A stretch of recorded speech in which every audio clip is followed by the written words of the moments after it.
Bienvenue à la prochaine édition de l'émission En Dialogue. Aujourd'hui, j'ai pour invité Noël Godin, aussi connu comme l'entarteur Georges Le Gloupier. Bonjour Noël, merci pour l'invitation. Coucou. Avant de commencer, Noël, on s'est mis pour se tutoyer. Peux-tu m'expliquer où on se trouve ici, dans quelle salle? Ah, contrairement aux apparences, ce n'est pas du tout une pièce pour cinéphiles, malgré toutes ces cassettes mirobolantes, car je ne suis pas un cinéphile, je n'aime pas les cinéphiles gangrenés par l'esprit de sérieux. Je suis un cinémaniaque, mieux, un cinémaboule, c'est-à-dire un vrai cinglé du cinéma. C'est quoi le dernier film que tu as vu? Je vais voir un peu tout ce qui sort.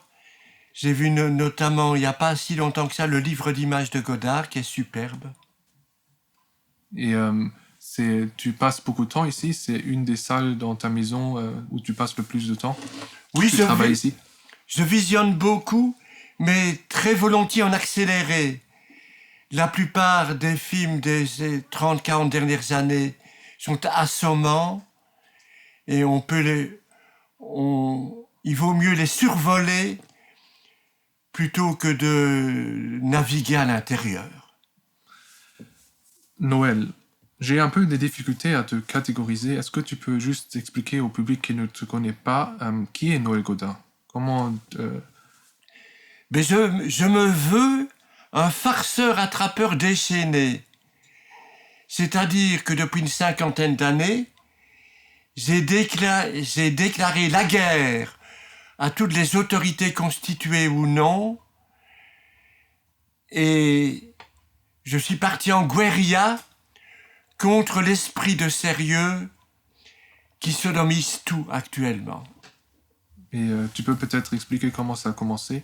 S'il y a toujours une sorte de source, un esprit de l'enfance. Tu peux expliquer peut-être si tu te souviens de la première phase où tu as eu cette idée de rebelle, cette idée de subversion? Oui, l'esprit d'enfance m'a toujours habité, y compris quand j'étais un enfant.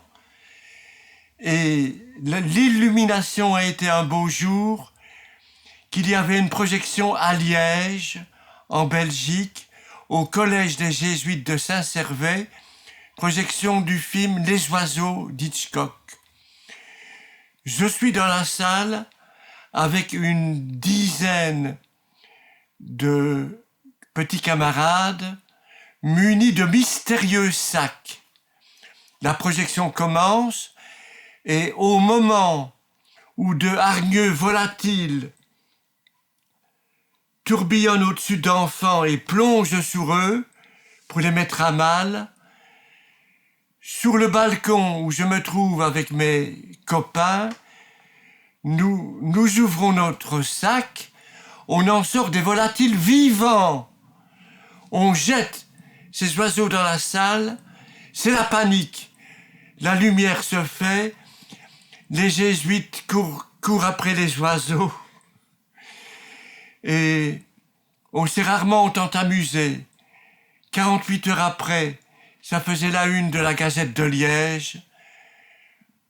Pour notre plus grande joie, je n'ai plus arrêté du tout d'avoir envie de faire des farces depuis. C'est très intéressant parce qu'on en a parlé avant.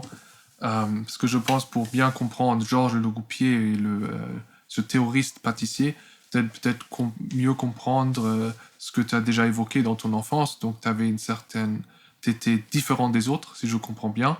Et est-ce que tu avais aussi expliqué qu'il y avait un moment où c'était clair que tu vas devoir aller contre ton père? Ton père était avocat. Est-ce que tu peux expliquer ton enfance, expliquer un peu la source de ce développement? D'abord, je me suis fort développé contre le football. Je refusais dans les cours de récréation ce sport abrutissant, selon moi. Et ça a été capital dans ma révolte, le conformisme sportif. Alors avec mon papa avait hérité d'une petite usine de tuyaux de grès. c'était aux alentours de mai 68. Je l'ai renié dès lors allègrement, mais mon papa avait été amené à commettre des indélicatesses, à puiser dans l'argent, dans la tirelire d'un de ses clients, l'archevêché de Liège. Mon papa escroque l'archevêché de Liège, il y est acculé. Le voilà attrapé par les gendarmes. Je lis en une de la Meuse la Lanterne, l'escroc Godin arrêté à Liège. À partir de ce moment, je me suis mis à aimer vraiment mon papa. Il avait franchi la ligne, il était devenu un hors-la-loi, comme je les aime. Bravo, papa! Et alors, ça a changé la relation avec ton père. Ah ben oui, j'ai été le voir en prison très couramment. Il m'a félicité bientôt pour mes activités pâtissières. Et je redis bravo, papa! Et est-ce que tu décrirais cette subversion dans ton enfance aussi comme une sorte d'idée anti-bourgeois à cette époque? C'est ce que j'ai l'impression, c'est aussi ce qu'il y avait chez Simone de Beauvoir, ce qu'il y avait chez Sartre, où ils décrivent qu'ils avaient toujours une tendance et on disait toujours, oui, vous êtes des académiques, vous venez d'une famille académique, vous êtes anti-bourgeois et vous avez une sorte... Il y a un moment où c'était sûr qu'il y aura une rupture avec les parents, surtout à cette génération 68. Je n'ai jamais pu gober Sartre, mais par contre, découvrant le surréalisme proprement dit, c'est le coup de foudre. Et ce qui m'a mis sur des rails bien dévoyés, c'est l'affaire La Religieuse. À l'époque, La Religieuse de Jacques Rivette avait été censurée par l'État français et nous étions quelques-uns à nous battre contre la censure. Ce combat est devenu un combat contre toute forme de censure, d'interdit. Je n'ai pu arrêter de m'exciter contre le principe même des interdits et tabous. Et donc, il y a aussi eu une rupture avec ta mère. Tu avais dit que ta mère est était catholique, religieuse. Donc, il y a une source de conflit. Il se fait qu'un jour, ma mère, d'une façon très émotionnante, m'a dit « Fiston, j'ai à te demander quelque chose. Continue, certes, à entarter qui tu veux, mais s'il te plaît, pas le pape, pas le pape. Maman, je ne peux rien te garantir, tu sais. » Et peux-tu peut-être m'expliquer, parce que ça m'intéresse, la littérature qui t'a influencé, les auteurs qui sont restés en tête, qui ont eu un impact très considérable? Je lisais beaucoup dès 13-14 ans, mais surtout, c'est des romans feuilletonistes qui m'ont stimulé. Gaston Leroux, connu pour la création du personnage de Rouletabille, ce journaliste candide fouinard. Il se fait que ce feuilletoniste qui a le talent d'un Dumas, d'un Maurice Leblanc, et bien n'était pas perçu, sa dimension subversive n'était pas perçue à l'époque. Depuis, ça a un peu avancé. Gaston Leroux, grand romancier populaire, corrosif.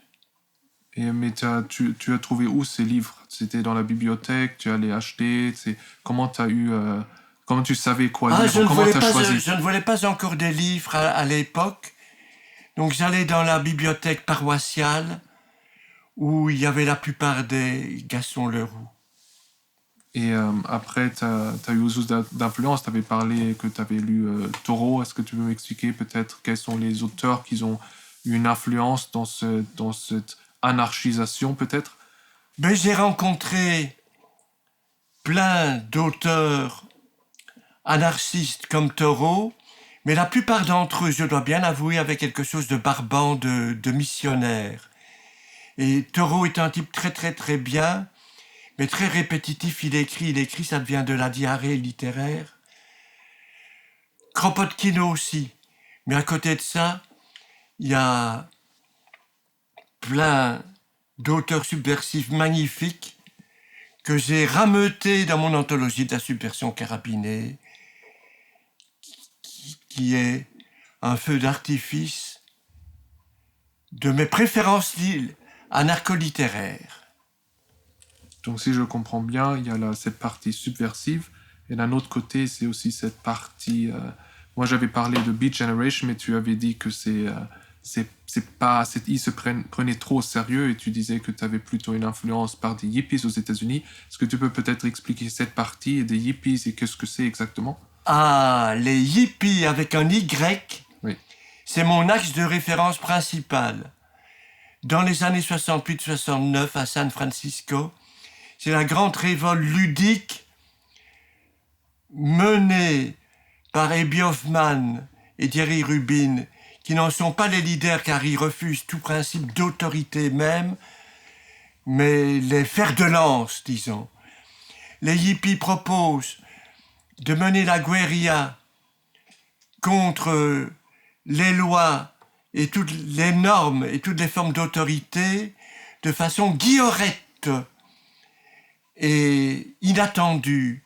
Ils passent à la pratique, ils multiplient les gags succulents, ils guerroient aussi pour instaurer la gratuité à San Francisco avec leurs copains Daggers, comme on les appelait à l'époque.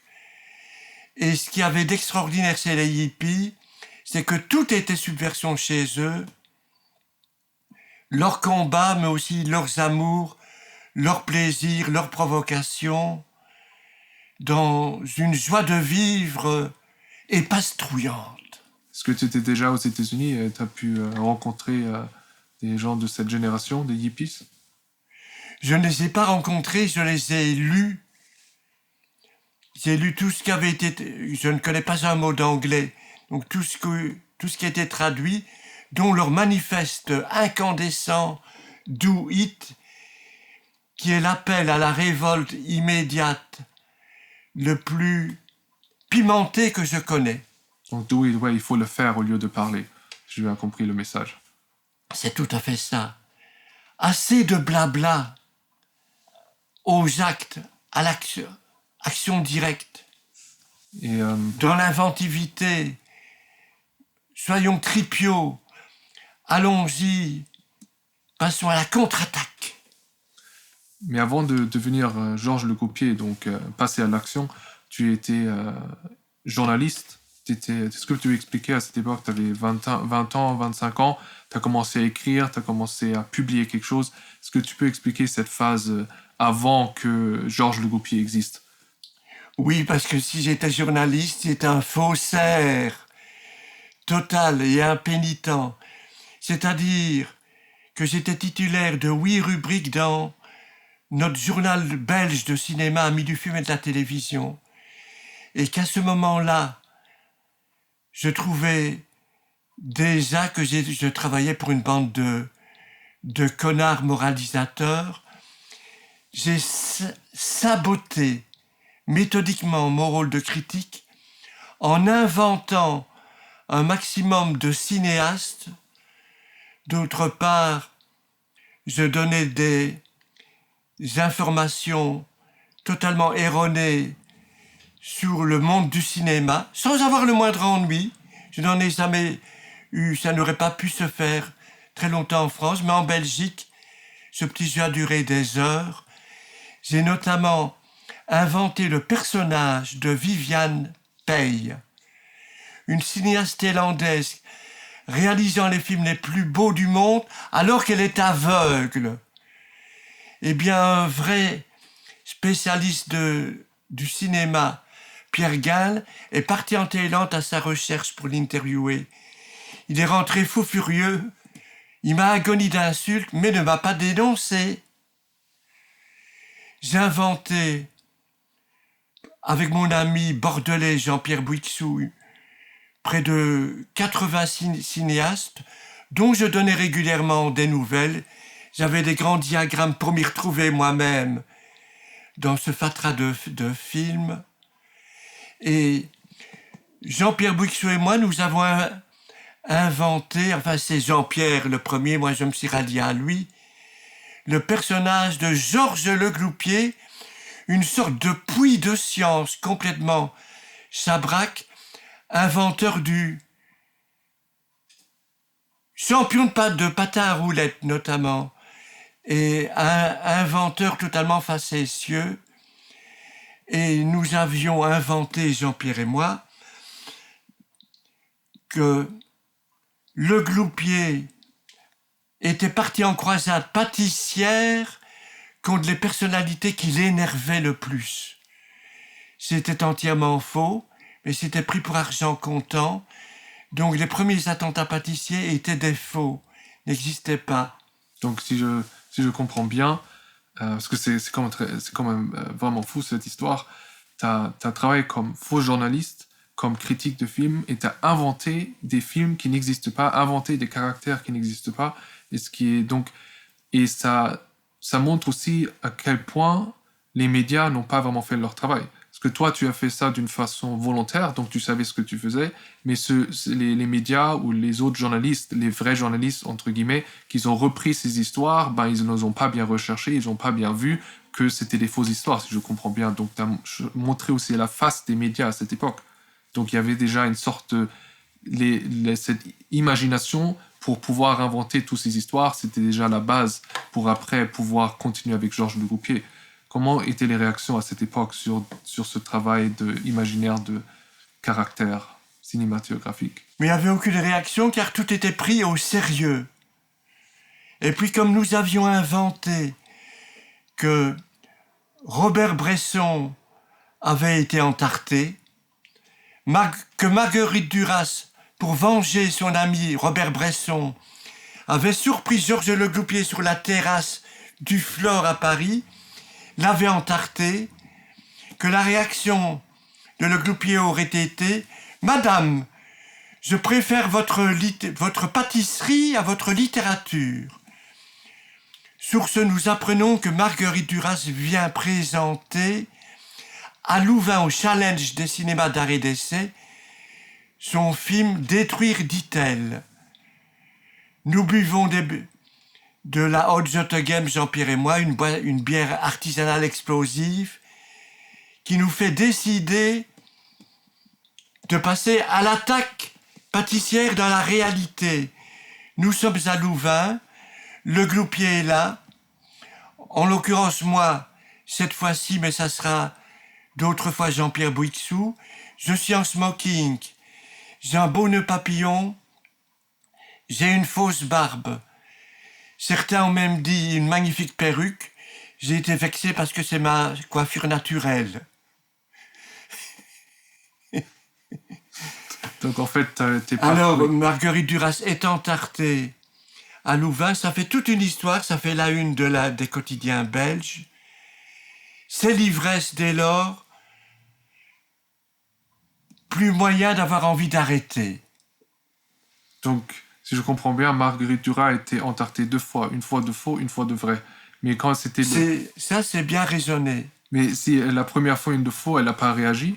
Je ne sais pas, peut-être les médias, ils ont pris, mais à cette époque, elle a montré aucune réaction à cette Marguerite Duras a dû organiser une conférence de presse après son entartement pour dire, parce que les journaux furteurs avaient enquêté et on pouvait lire dans François et dans Le Parisien libéré que c'était pour venger Robert Bresson que Duras avait entarté Legloupier, qui lui-même l'avait réentarté. Elle organise une conférence de presse, dit qu'elle ne connaît pas du tout ce monsieur Legloupier. On ne la croit pas. On ne la croit pas. Il y a un moment où Georges Legloupier devient, et c'est difficile à situer quand est le moment de la transformation entre la fiction. Georges Legloupier existe déjà, Il n'est pas entré en action, mais les médias reprennent cette image de Georges de Goupier au moment où Georges de Goupier vraiment existe en réalité. C'est difficile à faire cette différence entre l'imaginaire et la réalité. Est-ce que tu peux expliquer avant, pour ceux qui ne connaissent pas Georges de Goupier, comment ce nom a été créé, comment ça a commencé à exister? Tu parlais de ton ami qui avait, si j'ai bien compris, lu une bande dessinée et avait trouvé ce mot glouk glouk. Tu peux juste expliquer l'histoire derrière? Il n'y a pas besoin. Tout est dit là. Il a lu un glouk glouk dans une BD, il a aimé ça, et bien avant de me connaître, a lancé le personnage de Le Gloupier, dont il donnait des nouvelles un peu partout, étant journaliste à Bordeaux, s'occupant de plusieurs rubriques. Le Gloupier est cité dans un tas de livres, dans les bibliographies, dans les filmographies aussi, et jamais son existence n'a été mise en doute. Et peux-tu peut-être expliquer les premières expériences d'entartement que tu as fait? Donc Marguerite Duras était la première, et je pense qu'une des personnages qui ont joué un rôle important, c'était Bernard-Henri Lévy. Est-ce que tu peux expliquer qui c'est Bernard-Henri Lévy et pourquoi cette personne? Ah, mais Bernard, c'est notre petit chéri Bernard-Henri Lévy, qui a été entarté à 8 reprises, car c'est la tête à tarte par excellence. Il se prend atrocement au sérieux et d'une folle arrogance, toujours hautain.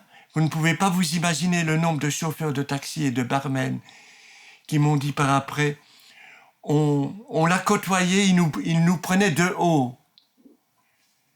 C'est vraiment le pouvoir dans toute son horreur, mais dès le 3e ou le 4e entartement, on lui a donné une possibilité de cessation de toute hostilité pâtissière. Si lors de son prochain entartement, il se met à chanter « Avez-vous vu le nouveau chapeau de Zozo ?» S'il chantait cette vieille chanson des années 1950, on n'entartait plus. C'était fini. Un beau jour, sur le plateau d'un talk show célèbre en France, Laurent Ruquier, Philippe Geluck, le dessinateur, s'adressa à Bernard-Henri Lévy et lui dit « Bernard-Henri, vous n'en avez pas marre d'être persécuté pâtissièrement par Noël Godin ?»« Si !» Eh bien, si à l'instant même vous chantiez le chapeau de Zozo, ça ne serait pas la chose à faire pour n'être plus entarté. Jamais! Je ne céderai jamais au chantage. Mais attention, vous êtes obsédé, tu es obsédé par l'entremêlement de la réalité avec la fiction. Les entartements de BHL ont été une étonnante source pour alimenter cet entremêlement. Car il y a eu beaucoup de fausses alertes à la tarte qui ont mis en panique Bernard-Henri Lévy. Je donne un exemple. Je reçois un coup de fil de Madrid d'une amie, Corinne Meyer, connue pour ses pamphlets comme No Kids, ses excellents pamphlets. Elle me dit « Tu ne me croiras jamais. Devine qui est descendu dans le même hôtel que moi pour se rendre à la même émission télévisée que moi demain. BHL. Je vais lui laisser un petit souvenir. » Elle descend à la réception. Elle prépare une enveloppe pour BHL. BHL entre dans l'hôtel. Monsieur Lévy, il y a une enveloppe pour vous. BHL déchiquette l'enveloppe. 2 mots dedans. Gloup, gloup. Le lendemain, nouveau coup de fil de Corinne Mayer. Elle me dit « Tu ne me croiras encore pas. Il y a quelques moments, on vient de venir chercher Bernard-Henri Lévy pour son émission télévisée. Il a refusé de quitter sa chambre. Pensant que l'épée de Damoclès pâtissière était au-dessus de lui, il a renoncé à l'émission télé. » Eh bien, BHL a été mis régulièrement en panique d'une façon aussi tonitruante. Mais donc cette peur d'être entartiné, ça, c'est peut-être une peur due à ce narcissisme. Peut-être expliquer, c'est quoi le but de l'entartement? C'est de provoquer une réaction d'une personne et de montrer leur vraie image, leur vraie face. Oui, c'est notamment ça, la vraie nature de Bernadette, le vrai visage. Mais attention, ce qui est plus important, c'est entarter, c'est démontrer que des petits garnements de rien du tout, sans un frifelin dans leur tirelire, peuvent mettre dans l'embarras les puissants de ce monde. Et nous sommes très très très contents de l'avoir démontré à plusieurs reprises, les doigts dans le nez. Parce que là, vous parlez de Bernard-Henri Lévy qui semble avoir eu une sorte de déstabilisation. Donc ça en me fait... plus, pour BHL, il y a les autres entarteurs. Dans le vrai, on a appris que, en tout cas, BHL avait été entarté dans une boulangerie de Montpellier et à la bibliothèque de Reims. Peut-être qu'il est entarté tous les jours, que ça n'arrête pas. C'est magnifique. Sa vie est devenue un cauchemar grâce à nous. Eh bien, chouette. Et est-ce qu'il n'y a pas aussi dans... Parce que là, je vois la partie, l'idée derrière, mais d'un autre côté, est-ce qu'il y a un point où on peut dire qu'on a montré que peut-être Bernard-Henri Lévy a une certaine infantilisation à travers cette déstabilisation qu'il a? Est-ce qu'il y a un moment où il faut arrêter, ou il y a un moment où il faut changer la situation, de voir de la perspective de lui, ou c'est... Il est resté infantile jusqu'au bout, mais on sait que quand dans une émission de Laurent Baffy, Ariel Dombal, on lui a demandé de chanter le chapeau de Zozo, il est monté sur une table et il a chanté Zozo. Il a demandé, est-ce valable pour Bernard-Henri Lévy? Non, il faut qu'il chante aussi. On sait que rentrant à la maison, il avait enguirlandé copieusement Ariel. Donc le vrai et le faux tourbillonnent d'une façon de plus en plus hypnotique dans ce cas-là. Et c'est pas le seul qui a peur ou apparemment investi beaucoup d'argent pour se sauver d'entarteurs futurs. C'est Bill Gates. Il y avait un entartement dans les années 1997, en février. Est-ce que tu peux juste expliquer comment cet entartement a eu lieu? Il y en avait 3. Tu faisais partie, mais tu n'as pas pris les tartes toi-même. Parce que Bill Gates, maintenant, il joue un rôle important, surtout dans cette phase aujourd'hui, en 2020.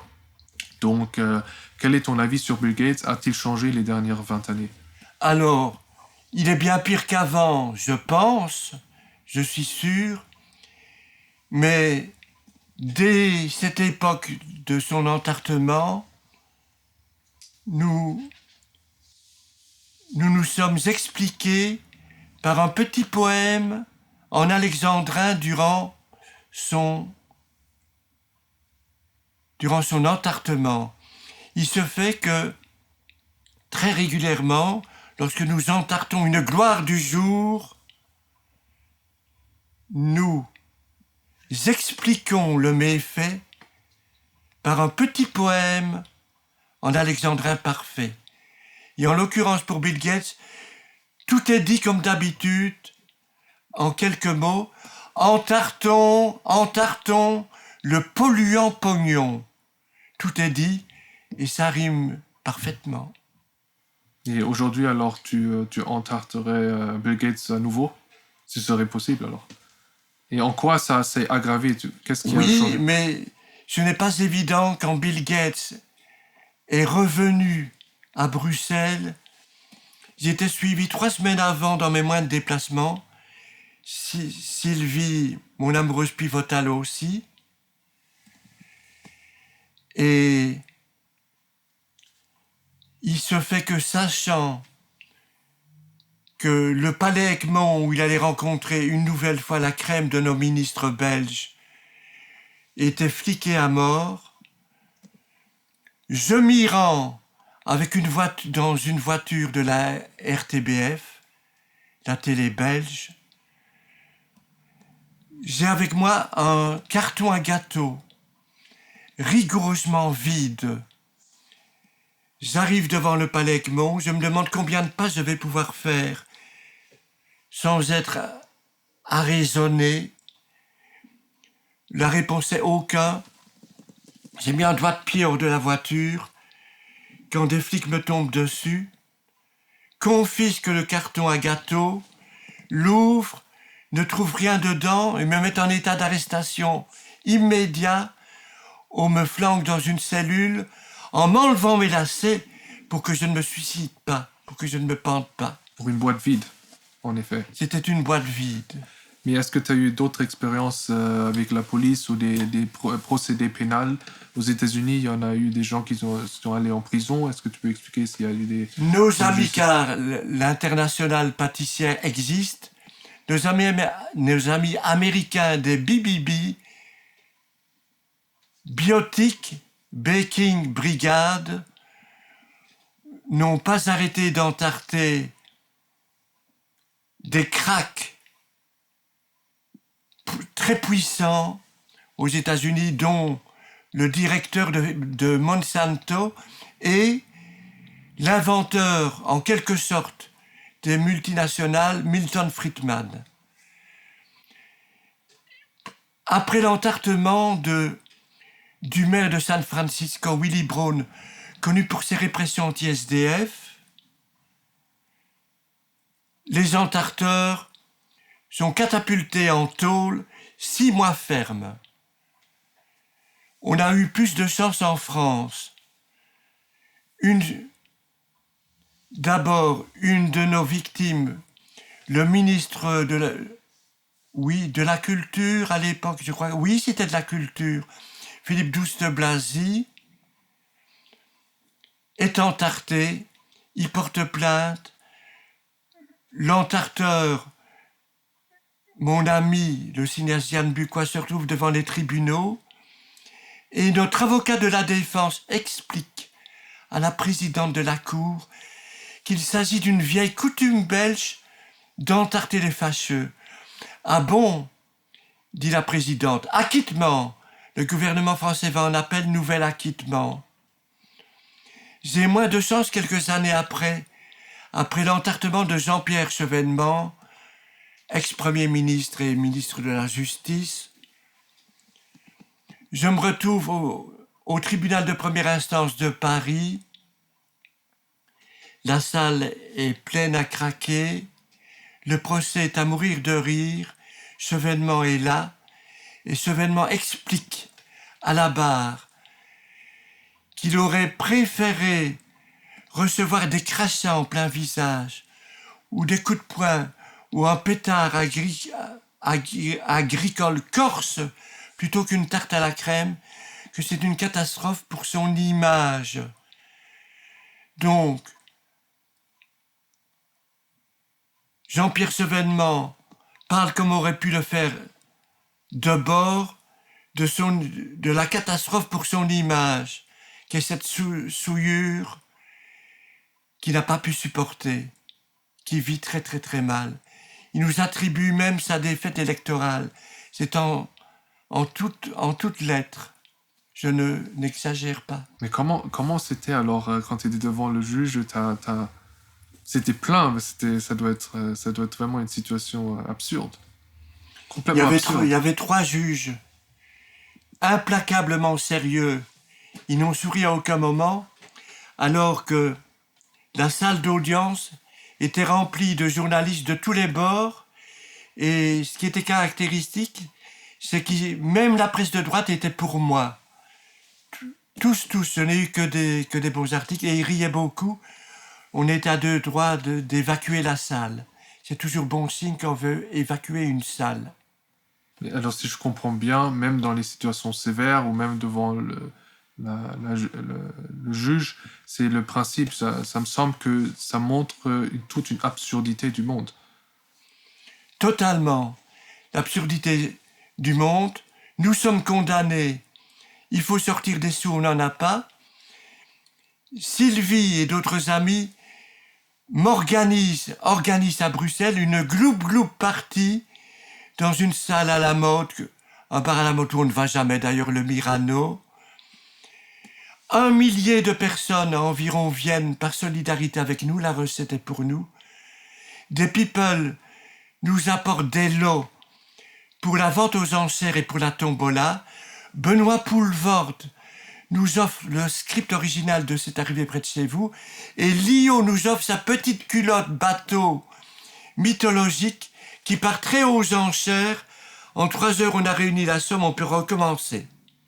Est-ce que c'est pas ce que je me demande, parce que comme je trouve l'activisme très intéressant, comment trouver les moyens de garder un certain humour dans la manière que les sujets qu'on politise sont très sévères. Donc, tu as parlé de Milton Friedman, tu as parlé de Von Hayek, de Bill Gates. Donc, même si c'est absurde dans ce monde, on parle d'un système néolibéral, par exemple, qui détruit beaucoup sur cette planète. On parle de problèmes vraiment sévères où des gens meurent, des gens ont des problèmes financiers. Il y a tout un système destructif de l'humanité derrière. Comment garder cet humour? Comment fais-tu pour garder un sourire quand tu rentres chez toi? Mais il y a une excellente méthode. Rester rigolo. Rester rigolo à travers tout. Comme le poète surréaliste belge Louis Kutener disait, regardons la réalité en farce. Donc à travers l'humour... A-t-on compris le calembour? Regardez la réalité en farce plutôt qu'en face. On a compris le calembour. On n'a pas compris.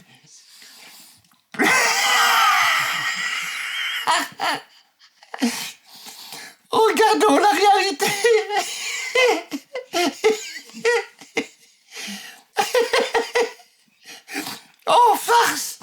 En farce plutôt qu'en face.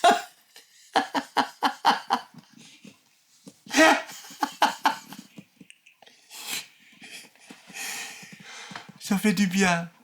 Non, ça me fait plaisir. C'est un beau mot, en farce au lieu d'en face. Je me sens compris. Oui, je comprends. Mais est-ce que, si je reprends ces mots, donc tu as l'avis que maintenant, il faudrait encore plus regarder le monde en farce avec tout ce qui se passe maintenant? Bien sûr, ubuesquement. Le monde, c'est du jari. Tout est ridicule.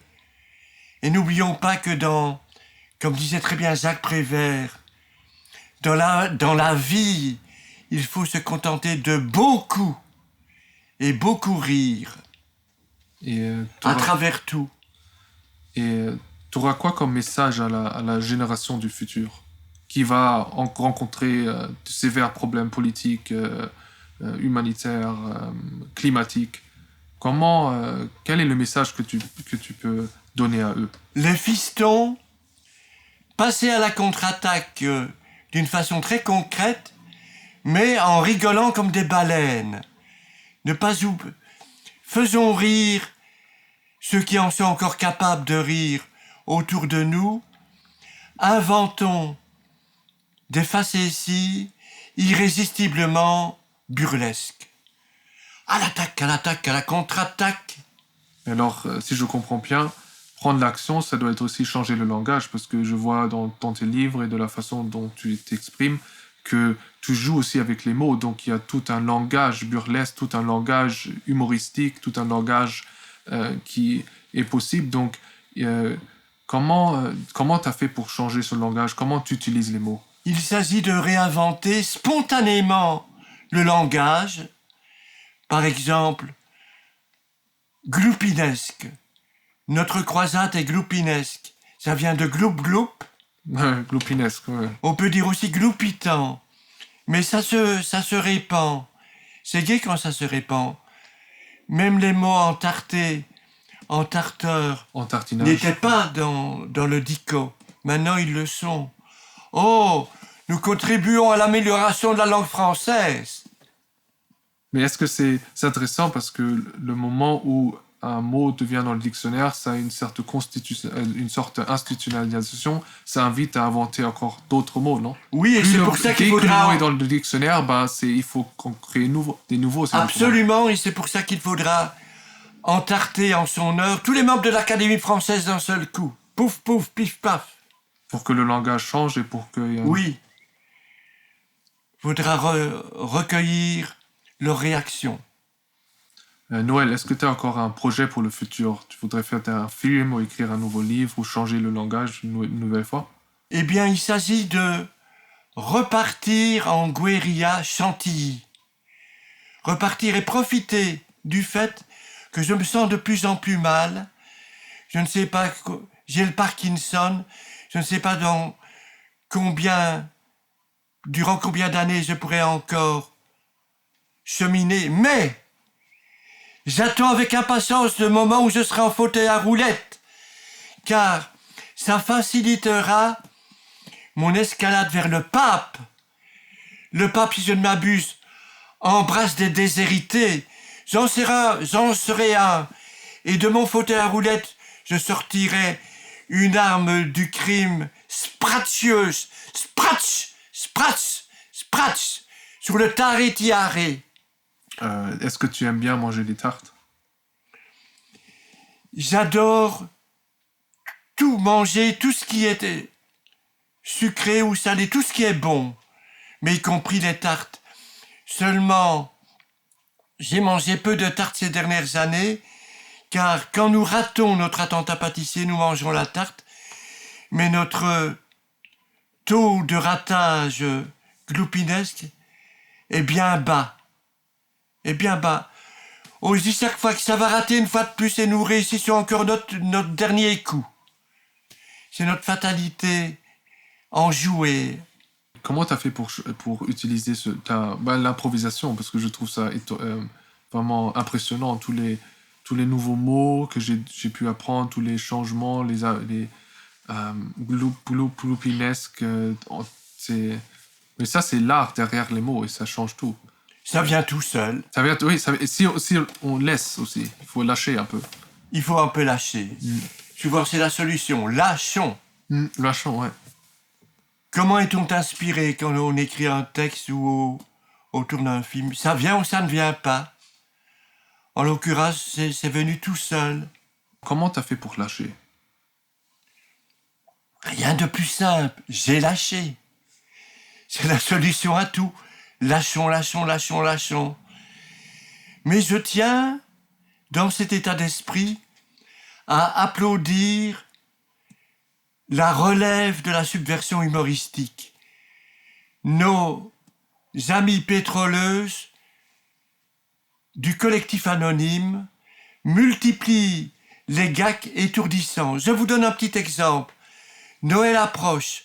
Sur la grande place de Bruxelles, la traditionnelle crèche est dressée quand Julie et une amie surgissent habillées en flics. Elle se dirige vers la crèche. Elle demande au petit Jésus ses papiers. Il n'en a pas. Elle le matraque, elle l'arrête et elle part avec. Magnifique, scandale absolu. Le petit Jésus s'est envolé avec les deux diablesses. Eh bien, elle n'arrête pas de jouer des tours pendables à l'esprit de sérieux, dominant. Il y en a de plus en plus. Les médias en parlent peu. Mais de drôles de cocos et de cocottes n'arrêtent pas de guerroyer comiquement. Et ça va de plus en plus tourbillonner. Donc lâcher veut dire aussi de ne plus avoir peur, si je comprends bien. Ah oui, niquer la peur autant qu'il se peut. Et c'est facile, en se lâchant, ça nique tout seul. Et pourquoi la génération aujourd'hui, où j'ai l'impression, maintenant surtout avec la situation du Covid, les gens ont de plus en plus de peur. Comment réagir alors? Comment sortir de cette peur et la peur de la peur? Et lâcher. Eh bien, aux médias d'un peu jouer, car il faut répandre des informations sur les tours pendables que jouent les nouveaux garnements et les nouvelles garnemantes. Il y en a un peu partout, mais on ne parle pas de leur cocasse forfait. À nous de répondre ça, à nous de trompeter ça, à l'attaque. À l'attaque, à l'attaque, à l'attaque. Donc tu vois la possibilité de bien changer la situation, n'importe quelle absurdité. Donc t'as pas encore perdu l'espoir. Je ne peux pas perdre l'espoir, et adorant Charles Fourier, qui pour moi est le plus extraordinaire utopiste qui existe. Et dans son Nouveau Monde amoureux, Fourier propose une solution à la guerre, au conflit guerrier. Ne plus les vivre désormais qu'avec des petits pâtés. Que toutes nos guerres deviennent des batailles de tarte à la crème géantes envahissant la planète. C'est la réponse à tout. Vive Fourier! Vive la guérilla des petits pâtés! Merci pour ces mots, Godard. Et une chose que tu as mentionnée, le néolibéralisme. Comment réagir au néolibéralisme à travers ce d'humour, à travers l'entartenage? Est-ce qu'il y a d'autres moyens? Parce que c'est une guerre aussi, mais une guerre d'une autre façon. C'est pas aussi direct, c'est difficile à préciser où est le problème au néolibéralisme, où est le problème à Milton Friedman. Comment réagir à cette situation? Mais la meilleure réaction à cette situation serait naturellement une splendide insurrection qui abolirait toute forme de pouvoir et d'autorité, qui en finirait une fois pour toutes avec l'argent et avec toutes les contraintes.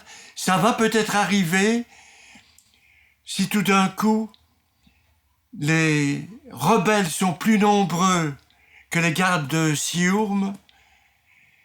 Eh bien, la bonne vieille révolution en laquelle on n'osait plus vraiment croire, ce concept pourrait reflamboyer merveilleusement.